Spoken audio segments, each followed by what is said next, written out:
కార్తీక పౌర్ణమి పర్వదినాన్ని పురస్కరించుకొని మెదక్ పట్టణంలోని ఆలయాల్లో ఆధ్యాత్మిక శోభ సంతరించుకుంది. ఈ సందర్భంగా పట్టణంలోని శ్రీ అయ్యప్ప స్వామి ఆలయం, కోదండ రామాలయం ప్రాంగణంలోని శివాలయంలో బుధవారం రాత్రి కార్తీక దీపోత్సవం కార్యక్రమం ఘనంగా నిర్వహించారు.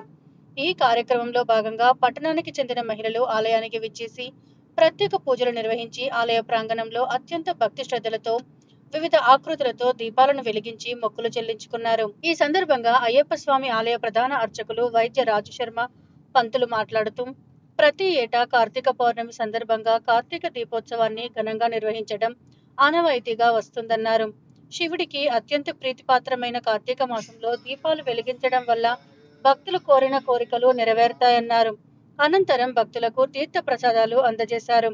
ఈ కార్యక్రమంలో అశోక్ పంతులు, లక్ష్మీపతి, కొండా శ్రీనివాస్, అయ్యప్ప సేవా సమితి బాధ్యులు, భక్తులు, మహిళలు అధిక సంఖ్యలో పాల్గొన్నారు. స్వామి శరణమయ్యప్ప. భూతనాథ సదానంద, సర్వభూత దయాపర, రక్ష రక్ష మహాబాహో, శాస్తే తుభ్యం నమో నమః. శ్రీ మహాగణాధిపతే నమః. శ్రీ సుబ్రహ్మణ్య స్వామినే నమః. హరిహరపుత్ర శ్రీ ధర్మశాస్త్ర పరబ్రహ్మణే నమః. శ్రీ శ్రీ శ్రీ మాధవానంద సరస్వతి స్వామి మహారాజ్కి జై. ఈరోజు కార్తీక మాస పర్వదినాన్ని పురస్కరించుకొని ప్రతి సంవత్సరం మాదిరిగానే అయ్యప్ప స్వామి దేవాలయం మెదక్ నందు భక్తులు అధిక సంఖ్యలో పాల్గొనుటకై దీపోత్సవ కార్యక్రమంలో ఏర్పాటు చేసి ఉన్నాము. ఈ యొక్క దీపోత్సవ కార్తీక మాసంలో విశేషం ఏమిటి అంటే, ఎన్నో రకాలైనటువంటి క్రిమికీటకాదులు, విషపురుగులు ఈ కార్తీక మాసంలోనే ఉద్భవించడం అనేటువంటిది జరుగుతుంది. అలాంటి క్రిమికీటకాదులన్నీ కూడా నశించి మానవులందరికీ కూడా ఆయురారోగ్యాలు కలగాలనేటువంటి సత్సంకల్పంతో సనాతన ధర్మంలో ఈ యొక్క కార్యక్రమం ఏర్పాటు చేయడం జరిగింది.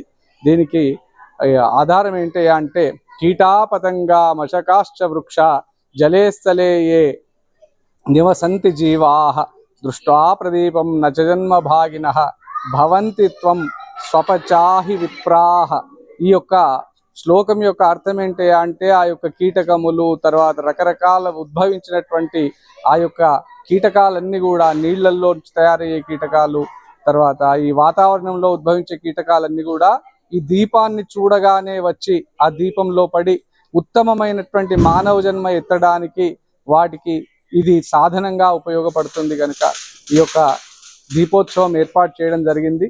ఈ దీపోత్సవంలో పాల్గొన్నటువంటి ప్రతి భక్తులకు కూడా ఎంతో మంది ఆ యొక్క దీపోత్సవం కొరకై నూనెను కూడా దేవాలయం తెచ్చి ఇవ్వడం జరిగింది. వాళ్ళందరికీ, పాల్గొన్నటువంటి వాళ్ళందరికీ, ఏర్పాటు చేసినటువంటి వాళ్ళందరికీ, అయ్యప్ప స్వాములందరికీ కూడా లోక కళ్యాణార్థమై చేసిన ఈ కార్యక్రమంలో పాల్గొన్న ప్రతి ఒక్కరికి కూడా ఆ యొక్క హరిహరపుత్రుడు ఆయురారోగ్య ఐశ్వర్యాలు ఇచ్చి కాపాడుగాక అని చెప్పి అందరూ బాగుండాలి, అందులో మనం ఉండాలి అని కోరుకుంటూ, స్వామియే శరణమయ్యప్ప, స్వామియే శరణమయ్యప్ప.